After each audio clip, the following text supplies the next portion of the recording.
Now the retelling The Angel Next Door spoils me rotten. Subscribe to the channel to gain 1,000 subscribers. After all, it is very important for development.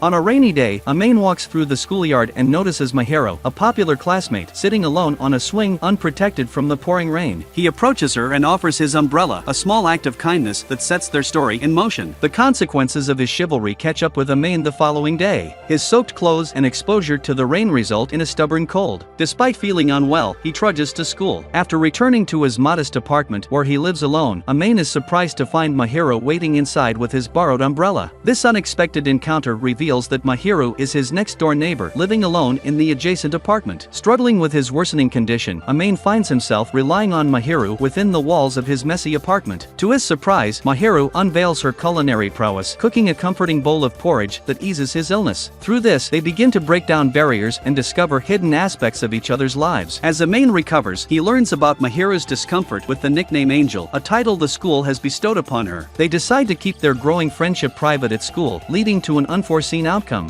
Mahiru realizes Amane's reliance on takeout food and energy drinks for sustenance. Concerned for his health, she takes it upon herself to improve his eating habits. What starts as Mahiru cooking dinner for Amane gradually becomes a heartwarming routine. Their evenings together become a cherished part of their lives. Itsuki, Amane's close friend, notices the positive change in Amane's well-being and appearance, sparking curiosity. Intrigued by Amane's transformation, Mahiru takes a step further. She initiates an impromptu cleaning session in his cluttered apartment, inadvertently involving him. Laughter and camaraderie blossom during their cleaning spree, leading to a decision to break his cycle of takeout meals. Amane surprises Mahiru with a pizza order, only to learn that she has never experienced this common delight due to her wealthy background and personal chef. Amid the aroma of pizza, Amane wonders about Mahiru's motives. Why would someone with her upbringing involve herself in his humble life? As he gently probes, Mahiru maintains that she simply enjoys showcasing her culinary skills. Despite her explanation, Amane senses a deeper layer beneath her actions.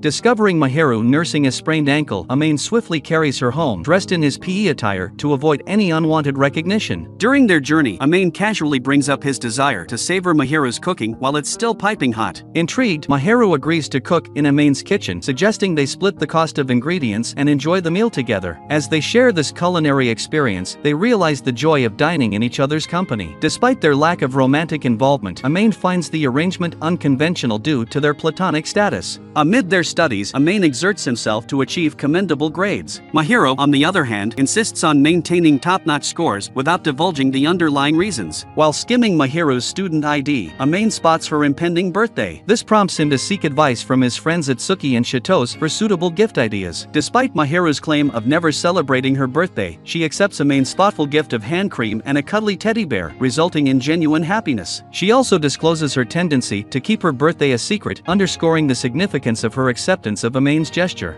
Amidst these interactions, Amane ponders whether this experience resembles the feeling of having a girlfriend, though he swiftly reminds himself of their non-romantic status. Unexpectedly, Amane's mother, Shihoko, pays a visit to his apartment. Upon finding Mahiru peacefully asleep in his room, Shihoko assumes they are either dating or on the brink of it. Following her departure, Mahiru expresses her appreciation for Amane's kind-hearted mother, highlighting the stark contrast with her own parents, who never even bothered to address her by her first name. This shared sentiment leads them to a decision: they'll use each other's first names, but exclusively in private settings. Mahiru finds herself surprised when Amane entrusts her with a spare key to his apartment. When Mahiru secures the top position in their exams, Amane celebrates her achievement by purchasing a cake, a simple gesture that she never experienced from her parents. Amid shared bites of cake, a sense of embarrassment dawns upon them, prompting a moment of realization. Despite their closeness, some lines remain drawn. Amid their dynamics, Amane decides to try his hand at cooking. However, his culinary venture takes a less than desired turn. His failure in the kitchen ends up reinforcing Mahiru's importance in his life, particularly in her role as his cook. At the insistence of their friends, Itsuki and Shitos, Amane agrees to host a Christmas Eve gathering at his apartment. Mahiru opts to stay hidden in her own space until the visitors depart, yet she makes a unique request. She asks Amane to dedicate Christmas Day to teaching her the intricacies of playing video games. As snowflakes begin to fall during the party, Shitos and Itsuki stand on the balcony, marveling at the wintry spectacle. A surprise awaits them as they spot Mahiru doing the same on her neighboring balcony. In this accidental discovery, it becomes clear that she is Amane's next-door neighbor, intensifying the threads of their connection. Amane and Mahiru candidly explain their living arrangement. Itsuki and Chitose, though initially doubtful about their claim of no romantic feelings, agree to uphold their secrecy. Amane experiences a mixture of frustration over the brevity of their secret and confusion regarding his newfound emotions. Over a shared dinner, Amane and Mahiru engage in their usual routine. During the meal, Mahiru unveils that her culinary skills were acquired from a woman who cared for her. Following their plan, Amane and Mahiru embark on a day of video gaming on Christmas Day, leading to moments of endearing awkwardness as Amane takes on the role of instructor. In a surprising turn of events, Amane presents Mahiru with a Christmas gift, a charming case designed to house his spare key. Unexpectedly, a seemingly innocuous gesture, Mahiru gently sweeping Amane's hair from his face, reveals a previously unnoticed handsomeness in him. Reciprocating, Amane does the same for Mahiru, exposing a hidden beauty he had overlooked. Filled with a sense of panic, Mahiru promptly unveils Amane's gift to her, a scarf. However, their light-hearted moments take a somber turn as Mahiru succumbs to a fever. Amane tends to her, placing her in his bed to rest. In an unanticipated gesture, Mahiru grasps Amane's hand, holding onto it until sleep overcomes her. Later, she confesses that Koyuki, a maid in her parents' household, was the one who taught her to cook. Even Koyuki, however, couldn't care for Mahiru during her illness as she returned home at night. In a gesture of empathy and care, Amane promises to be by her side every night until she recovers. Amidst the evolving dynamics of their relationship, Amane grapples with a surge of anger directed at himself. The realization of his burgeoning feelings for Mahiru, feelings he's hesitant to label as love, complicates their connection in ways he never anticipated. As New Year's Day approaches, Amane's parents arrange a visit. However, Mahiru falls asleep in Amane's embrace before he has a chance to inform her about the impending visit. Amane is left with no choice but to place her in his bed and take the sofa for himself. The next morning, Mahiru awakens, her cheeks flushing with embarrassment. Soon after, Amane's parents arrive and Mahiru meets his father, Shudo. The trio decides to pay a visit to a shrine, although Amane remains apprehensive about encountering people from their school. While conversing with Shudo, revelations about Amane's solitary living arrangements stemming from a past incident come to light. A pivotal moment occurs as Amane witnesses Mahiru dressed in an elegant yukata, leaving him stunned. Similarly, Mahiru appreciates Amane's mature appearance in formal attire, and she openly compliments him. Not accustomed to wearing a yukata, Mahiru clings to Amane's arm throughout the shrine visit to prevent tripping. Following their visit, Amane's parents return home. However, a rumor begins to circulate at school that Mahiru visited a shrine with a secret boyfriend, with no one suspecting the boyfriend to be Amane himself. Worried about the potential impact on Mahiru's reputation, Amane cautions her against being seen with him. Frustrated by his persistently low self-esteem, Mahiru scolds Amane, passionately enumerating her positive opinions of him. Amane is taken aback by her favorable perspective, realizing Mahiru holds a much higher opinion of him than he had thought. Emotions run high after Mahiru's outburst, leaving her flustered and burying her face in a pillow for the remainder of their time together. Amidst this emotional rollercoaster, Amane and Mahiru's connection continues to evolve, navigating the complexities of their feelings for one another. As Valentine's Day draws near, Mahiru discreetly distributes chocolates to her female friends to avoid sparking rumors. Amane observes Yuta Katawaki, a classmate, receiving chocolates from numerous girls. He assists Yuta by lending him a bag to carry his multitude of gifts. In the midst of this, Mahiru prepares chocolates for Amane, crafting them with care according to his preference for bitter chocolate. However, her bashfulness gets the best of her, prompting her to hastily leave the chocolates in Amane's apartment before returning to her own. Upon discovering the handmade chocolates, Amane is pleasantly surprised by Mahiru's thoughtful gesture. Yuta returns Amane's borrowed bag, inadvertently fueling some gossip among their peers. Despite Mahiru's protestations that she doesn't require a gift for White Day, Amane is determined to reciprocate. However, tensions rise when Mahiru expresses annoyance that Amane's birthday coincided with Christmas and he didn't inform her about it. She demands they celebrate his upcoming birthday but becomes flustered by the implications of such a commitment. For White Day, Amane presents Mahiru with a flower bracelet and a anything you want coupon. Eager to use the coupon, Mahiru requests that Amane help her put on the bracelet, a gesture that fosters intimacy between them. Amane's struggle to suppress his burgeoning feelings intensifies, becoming increasingly difficult to bear. Itsuki, their perceptive friend, deduces that Amane's fear of rejection is what's holding him back from expressing his emotions. A significant moment occurs when Amane accidentally brushes Mahiru's hand, resulting in Mahiru sharing an unexpected revelation. She discloses her discomfort with boys touching her, but admits that she doesn't mind it when Amane does. These interactions leave Amane grappling with emotions he's unsure how to navigate. Amidst it all, he begins to worry that Mahiru's behavior is reminiscent of a newlywed wife. Following a disagreement with his father, Itsuki temporarily moves in with Amane. Much like Mahiru's usual routine, Itsuki also benefits from Mahiru's culinary skills. During his stay, Itsuki attempts to coax Amane into confessing his feelings for Mahiru, yet his efforts prove fruitless. Chitose invites herself to Amane's apartment, and Mahiru agrees to let her sleep in her own place. In an attempt to encourage Mahiru to confront her emotions, Chitose's efforts fall short. After Itsuki's departure, Amane and Mahiru attempt to restore a sense of normalcy. However, their plans are disrupted when Mahiru is visited by a woman who delivers hurtful insults and declares she won't return after Mahiru graduates from university. In a vulnerable moment, Mahiru confides in Amane, revealing that the woman is Seo, her mother, a figure who has harbored animosity toward Mahiru since her birth. The circumstances of Mahiru's birth were the result of her parents' marriage for business reasons, with her existence as an unintended consequence. Consequently, she was raised by servants, including Koyuki. Her parents' plan is to endure her presence until she graduates from university, at which point they intend to end their marriage. Mahiru's revelation provides insight into her struggles and the source of her insecurities. The moment Amane extended kindness to her on the rainy day, he unknowingly saved her from a dark place. As Mahiru opens up, Amane offers a comforting presence, allowing her to release her emotions. Their emotional connection deepens as they acknowledge the importance of each other's presence in their lives. Under the blooming cherry blossom trees, they share a brief hug and hold hands, solidifying the unspoken bond that has grown between them. Through shared experiences and vulnerability, Amane and Mahiru's connection continues to mature, offering them solace, understanding, and the potential for a deeper, more profound relationship. In the new term, Amane and Mahiru find themselves in the same class, allowing their interactions to grow. Yuta begins conversing with Amane more frequently, deepening their connection. Mahiru, displaying a newfound smile and embracing a more affectionate demeanor, shocks Amane by requesting him to rest his head in her lap. Though initially perplexed, Amane finds solace in this unusual request and eventually drifts into slumber. Mahiru makes it clear that Amane is the only one allowed to witness this side of her. Driven by his desire to bring her joy, Amane continues to win stuffed animals for Mahiru. When she offers to fulfill a wish of his in return, he chooses pudding, yet her reaction suggests she hoped for a different choice. Embarrassed but sincere, Amane shares that her cooking is the highlight of his day. The dynamics between Mahiru and Amane shift unexpectedly when Mahiru experiences jealousy over Yuta's ability to interact with Amane openly. Determined to close the gap, she starts engaging with Amane more casually at school. This leads to a group cooking project that brings Amane, Mahiru, Itsuki, and Chitose together. Chaos ensues as other students in the kitchen nearly cause a mishap that threatens to burn Mahiru. In a decisive moment, Amane rushes to her rescue, underscoring his protective instincts. Mahiru observes that Amane's embrace lingers slightly longer than necessary, attracting envious glances from their peers. While Mahiru hopes Amane won't be bothered by the attention, she remains visibly distressed by the lengthy timeline before they can openly interact without reservation in public. With a week off from school on the horizon, Mahiru proposes that she and Amane go out together. Amane readily agrees, and they plan a day that includes visiting a cat cafe, exploring an arcade, and going shopping. Mahiru takes it upon herself to give Chitose cooking lessons, although Amane dozes off in the process. After Chitose departs, Mahiru confesses that she cheekily pinched Amane's cheek while he slept. As they prepare for their day out, Amane is pleasantly taken aback by Mahiru's choice to dress up for the occasion and style her hair. Throughout the day's activities, almost without conscious intent, they find themselves holding hands, further solidifying their connection. During their visit to the cat cafe, Amane draws parallels between Mahiru and the feline inhabitants, initially reserved, then affectionate and desiring attention. At the arcade, Mahiru wins a toy cat for Amane. In a moment of near intimacy, Amane almost reaches out to touch Mahiru's hair, but their interaction is interrupted by the arrival of Yuta, who quickly pieces together the evolving nature of their relationship. Amane's self-deprecating comment sparks Mahiru's curiosity about the origins of his low self-esteem. The next day, Yuta's probing questions prompt Amane to confront his feelings for Mahiru. Later, at home, Amane catches Mahiru engrossed in looking at his childhood photographs that were emailed to her by his mother. A playful struggle for her phone results in Amane falling atop Mahiru, the proximity nearly leading to a kiss. However, he resists the impulse, instead playfully pinching her cheek. His action inadvertently evokes a sense of disappointment in Mahiru, though he can't see her expression. As their emotions grow and their connection deepens, Amane and Mahiru continue to navigate the complexities of their feelings, occasionally restrained by their own uncertainties and hesitations. As Mother's Day approaches, Mahiru questions Amane's refusal to even return home to see his mother. Amane finally opens up, recounting a painful experience from his junior high days. He had friends who manipulated him for his money, shattering his trust in others. This betrayal left him unable to rely on even his other friends, ultimately leading to his decision to switch schools. In response, Mahiru offers her unwavering support, assuring him that he can always lean on her during difficult times. Rumors swirl at school suggesting Mahiru went on a date with a guy. Confirming the rumor, Mahiru privately explains to Amane that the person in question is the most significant figure in her life. Later, she emphasizes this truth to Amane, revealing that she harbors no feelings for her parents and treasures her friends above all else. Among her friends, Amane holds a special place in her heart. Feeling a sudden urge to improve his appearance, Amane embarks on an exercise regimen. However, his subconscious desires begin to affect his behavior toward Mahiru. An unsettling dream of an intimate encounter with Mahiru leaves him acting strangely around her. Confused and hurt, Mahiru's emotions are eased when Amane admits to the embarrassing nature of his dream. Despite her initial discomfort, Amane's candidness helps break the tension, and they even find humor in the situation. With exams approaching, Mahiru makes a promise to Amane: if he manages to secure a spot in the top 10, he can once again rest his head in her lap. Alongside this, she reveals her love for taking care of him, utilizing a term that carries significant weight. For Amane, Mahiru's use of the word love is both overwhelming and exhilarating, signaling a new level of their connection. Amane's hard work pays off, and he scores 6th in the exams. Celebrating his achievement, he playfully insists that Mahiru deserves a reward for securing the first position. However, Mahiru dismisses the idea, stating that her wish isn't something Amane can provide. She then surprises him by requesting that he rest his head in her lap while she runs her fingers through his hair. As Mahiru dozes off, Amane finds himself in an unexpected situation. He has to carry her to her own apartment. In a half-awake state, Mahiru invites Amane to sleep beside her in her bed, an invitation he resists. The following morning, Mahiru is embarrassed by the previous night's events.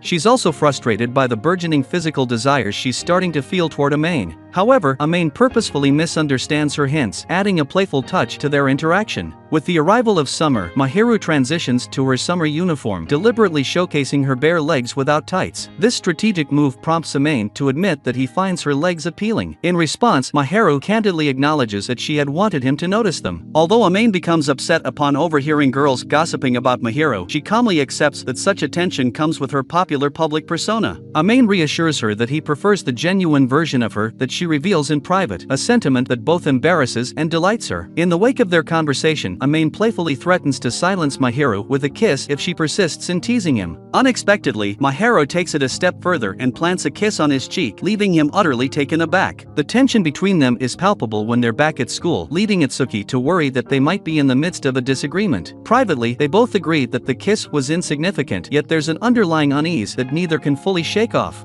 As they discuss the upcoming sports day where they'll both be participating in the scavenger race, they attempt to re-establish their normal dynamic. During the scavenger race, an event orchestrated by Chitos, Amane and Mahiru choose each other as the items to find, despite being on opposing teams. This decision bewilders their peers when it's revealed that Amane was supposed to find someone beautiful and Mahiru someone special. The revelation leaves the entire school astonished. The male students react with anger, and Amane takes a stand against their idolization of Mahiru as an angelic figure. To him, she's simply Mahiru, and he prefers her that way. Mahiru also chastises the boys for their intrusive behavior, reminding them that her personal life is not their concern. In a private moment, Mahiru apologizes to Amane for the trouble her actions may have caused him. Unexpectedly, Amane turns the tables and apologizes for not acknowledging her feelings earlier. He then fully reveals his own emotions, confessing his affection and asking her to be his girlfriend, an offer that Mahiru gladly accepts. Their journey of understanding and connection reaches a pivotal moment as they openly declare their feelings for each other, solidifying their romantic relationship.